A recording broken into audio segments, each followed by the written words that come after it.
198th day of the heroic fight of Ukraine. This is Natalia Staropravo, and we continue series briefings at the Media Center Ukraine. Well, tomorrow we will have the fifth annual Molodvizh festival, and we would like to give the floor to Roman Tsudnyi, who will tell us about the event and how it started.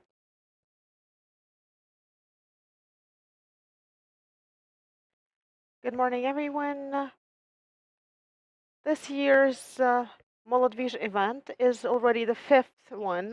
It all started back in 2018 when Lviv got the status of the youth capital of Ukraine. And the first thing we had to do was to organize a festival for young people. And next year we realized that we don't have the status of the youth capital of Ukraine, but we decided to continue organizing these events. So this year it's already the fifth festival, and I would like to n- invite Maryan Pusak, the program director of the event. Well, hello everyone. This year's program, this is a program which has been very thoroughly planned. This is called Molodvizh 450. Why these three figures? Everyone knows that 450 is the military code, meaning everything is okay, and we understand that these words mean that it's not just everything is okay, it's about the creativity of our military at the front lines. It's about remaining rational and so on. So we should also use it in our civilian life, because the young people need to stay rational, need to use analytics to understand how to develop and how to develop the state. So we had called it 450 this year, and we have three main um, uh, three bases. Well, peace, Salvo, and nation. And when we talk about peace, we will be talking about mental health, about psychology. So this base um, will include the speeches by Melaniya Podolyak, who will talk about how to fight the Russian psyops, and we will also have another base where we will be talking about Ukrainian identity. You know, we have some people now who were, well, trying to bargain in a way, saying, well, probably we could still listen to Russian music or something like that. Now they have stopped doing that, but they still need some direction. So we will be talking about Russification, what to do to prevent further Russification. We'll have Vitaly Portnikov and other people talking about the um, Ukrainian culture, and we also have the third base, the nation. About we'll be talking, well, how to present ourselves abroad, and we'll have Ivan Semesyuk and Yaroslav Hrytsak there. So we will have many great speakers who will help us cover various topics. What will be the form of this event? In the previous years, the festival lasted for 24 hours. So what is going to happen this year? For 5 years, we have been fighting against being called the festival, because we are an event and not a festival. So if you have registered for the event, if you have heard about our event, so please remember it's not a festival, it's an event. And in the last 2 years, we have been working in the 24-hour mode this year because of the curfew, where we'll be working for 12 hours from 9 a.m. to 9 p.m. Lviv has already won the status of the youth capital of Europe. So what do you think will happen this year, and what events and competitions will the city participate? Well, this year we participate in this competition for youth capital of Europe and also the volunteer capital of Europe. So we participate in both competitions. What are your predictions? So what should be done for Lviv to gain the status again? Well, it's always difficult to predict, and everyone knows that it's a competition, but we are doing everything we can to win here. So we'll meet. at the competition. So everything revolves around youth. The youth is the driving force, especially in the conditions of war in Ukraine, when we have been attacked by an enemy. So, what is your key message as the organizers of this event? What do you want to say? What do you want to tell to young people?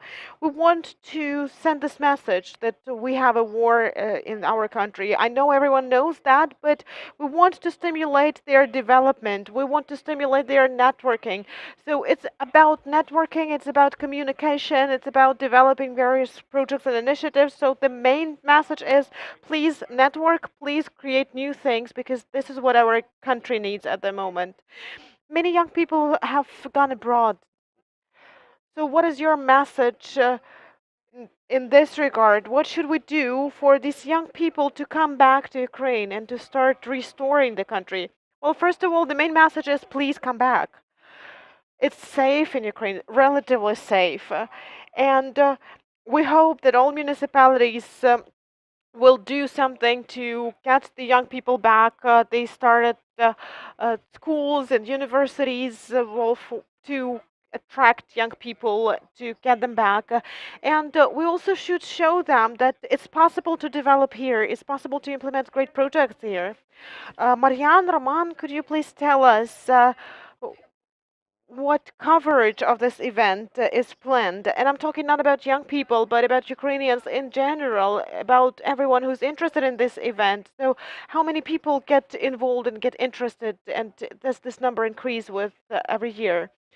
Well, in the previous years, we have been claiming that we are an all Ukrainian event. We have many young people not from other regions of Ukraine and from other parts of Ukraine. We have the increased interest in the event this year. So we'll have young people not only from Ukraine but also from Europe.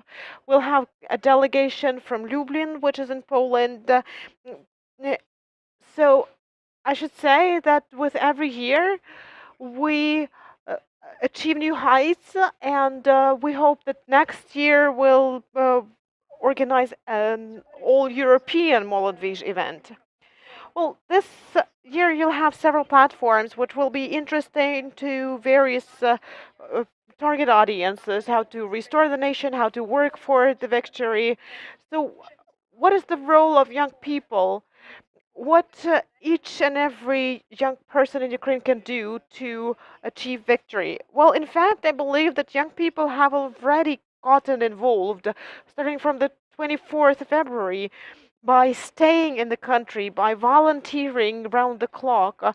And talking more specifically, tomorrow we will have a youth manifesto presented. This is a kind of a guide, so to say, which explains what young people can do to rebuild Ukraine now and after the war. So, could you please tell us a little bit more about that? Because young people are now divided into several clusters. There are people who have gone abroad, people who are searching for themselves, people who volunteer a lot, but that prevents them from doing what they would like to do in their life. So, how do we motivate young people?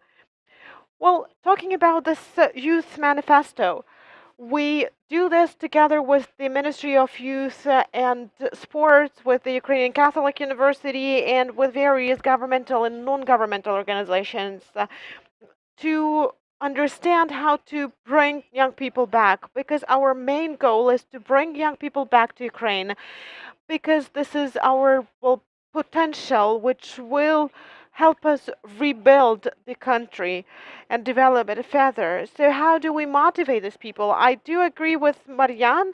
We can serve as models and show by example that it's possible to initiate something in Ukraine. I know so many cases when private businesses were started during the war.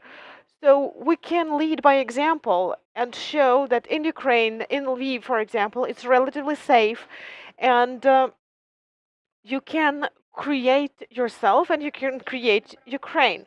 For those who have not participated in this event yet and would like to join the event, what should you do to participate in the event?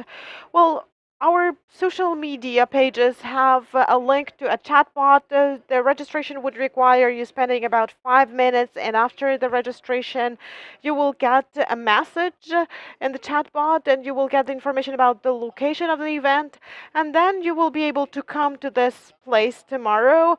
Because of the security measures, the venue is revealed to registered participants only. I should remind you that this event is free of charge and anyone could join. We had Roman Tsudnyi, CEO of Molodvizh event, and Maryan Pusak, program director of the event. Thank you for this meeting, and I hope to see you tomorrow at the Molodvizh event. So let's stay together because we are one day closer to our victory.